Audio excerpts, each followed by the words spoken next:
Семен стоял на пороге своего дома в полном недоумении.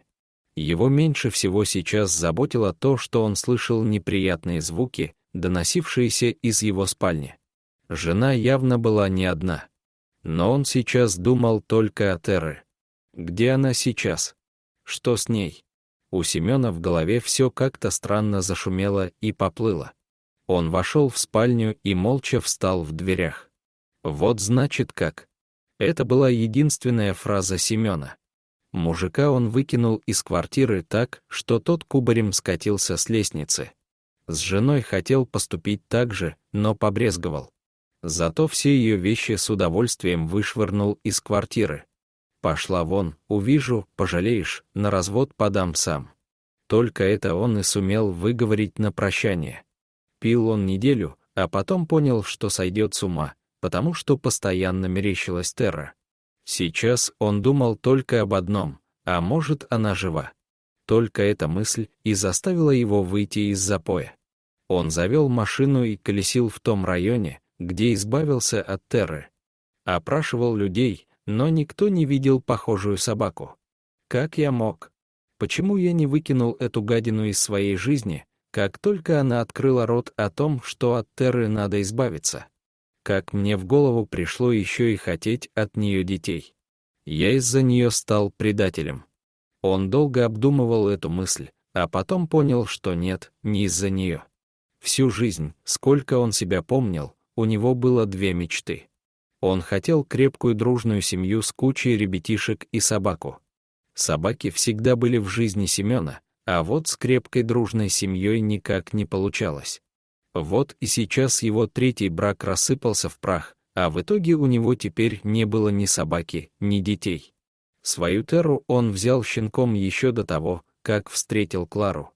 Он сразу видел, что женщина не любит Терру, а только терпит ее присутствие. Надо было еще тогда все оценить и понять, с кем он решил связать свою жизнь, но он был как в тумане, как будто его околдовали.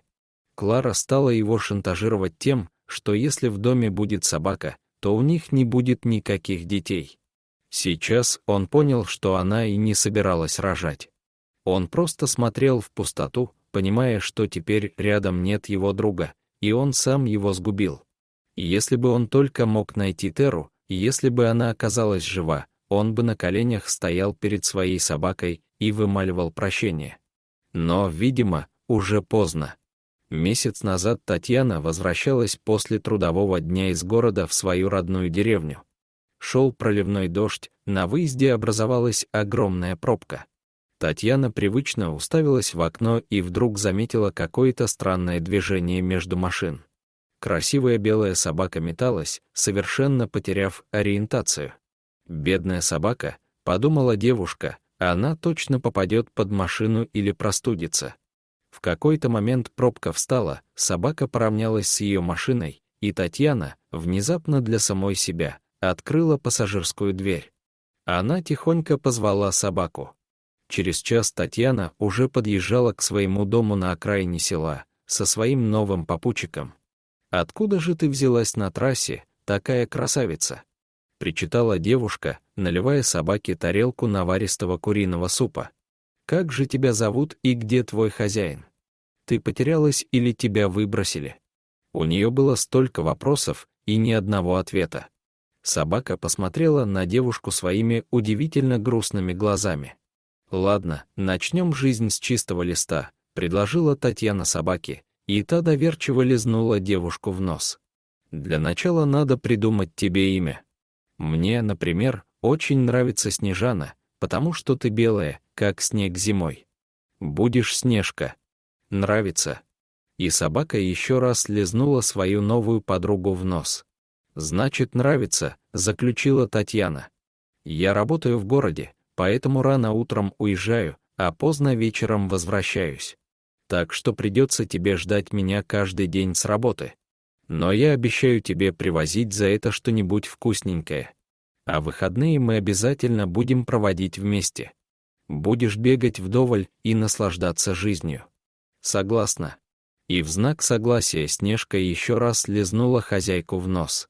Уже прошло 3 месяца с того момента, как Семен высадил Терру на трассе. На работе начальник смотрел на совершенно измученного мужчину, а выяснив, что тот застал жену с другим, сказал оформить ему месячный отпуск. «Поезжай куда-нибудь за город, побудь на свежем воздухе, вдохни чистоту и красоту природы. Вот тебе ключи от моей дачи. Ты только не вздумай глупости делать», — предупредил он. Начальник намекал на запой или суицид. «Да мне уж дальше глупить некуда, все, что мог, уже сделал», — безразлично кивнул Семен, взяв ключи. Татьяна проснулась рано утром. За окном начинался чудесный солнечный день. Такие дни в начале осени бывают часто. Небольшой туман еще покрывал поля. В ее планах было взять Снежку и отправиться в ближайший лес за грибами. Побродить, не спеша наслаждаясь природой. Ну, а если повезет, то и набрать грибов.